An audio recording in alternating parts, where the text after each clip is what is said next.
17 দফা দাবিতে কেন্দ্রীয় ট্রেড ইউনিয়ন ও ফেডারেশনের ডাকা 12 ঘন্টার ধর্মঘট সফল করতে পথে নামল বাম কর্মী সমর্থকেরা। বুধবার সকাল থেকে রানীনগরের শেখপাড়া ও শিয়ালমারি বাজারে দোকানপাট সম্পূর্ণভাবে বন্ধ। এদিকে অধিকাংশ দোকানপাট বন্ধ, ভারী যানবাহন খুব একটা চলাচল করছে না রাস্তায়। যাত্রীবাহী বাস চলাচলও একদম বন্ধ।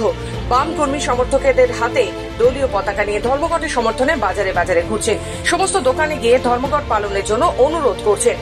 এতে সাড়াও দিয়েছেন অধিকাংশ দোকান মালিক। এদিকে ধর্মঘটকে কেন্দ্র করে কোনো ধরনের অশান্তি এড়াতে রানীনগর থানার পুলিশ প্রশাসন সক্রিয় রয়েছে। উল্লেখ্য, আগে থেকে 17 দফা দাবিতে কেন্দ্রীয় ট্রেড ইউনিয়ন ও ফেডারেশনের উদ্যোগে 9 জুলাই ধর্মঘট ডাকা হয়েছিল। সেই মতো আজ ধর্মঘট পালন হচ্ছে। সিপিআইএম নেতা জামাল হোসেন জানান, আজকের ধর্মঘটে সাধারণ মানুষের সমর্থন রয়েছে। ধর্মঘট সম্পূর্ণভাবে সফল। আজকে 17 দফা দাবির ভিত্তিতে কেন্দ্রীয় ট্রেড ইউনিয়ন এবং ফেডারেশনগুলি এই ধর্মঘট ডেকেছে। তাতে শ্রমিক, কৃষক, ক্ষেতমজুর এবং অন্যান্য অংশের মানুষও তাতে সমর্থন দিয়েছে স্বতঃস্ফূর্তভাবে।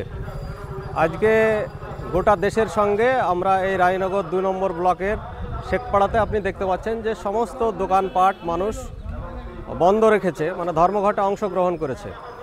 এই যে স্মার্ট মিটার এবং বিদ্যুতের যে চুরি চলছে ওভারলোডিংয়ের নামে, যার 2000 বিল আসতো তার এবার 6000 বিল এসেছে।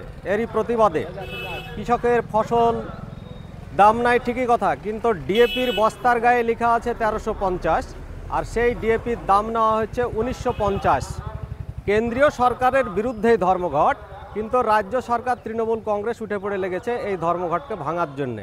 মুর্শিদাবাদ থেকে গোপাল ঠাকুরের রিপোর্ট, খবর বাংলা।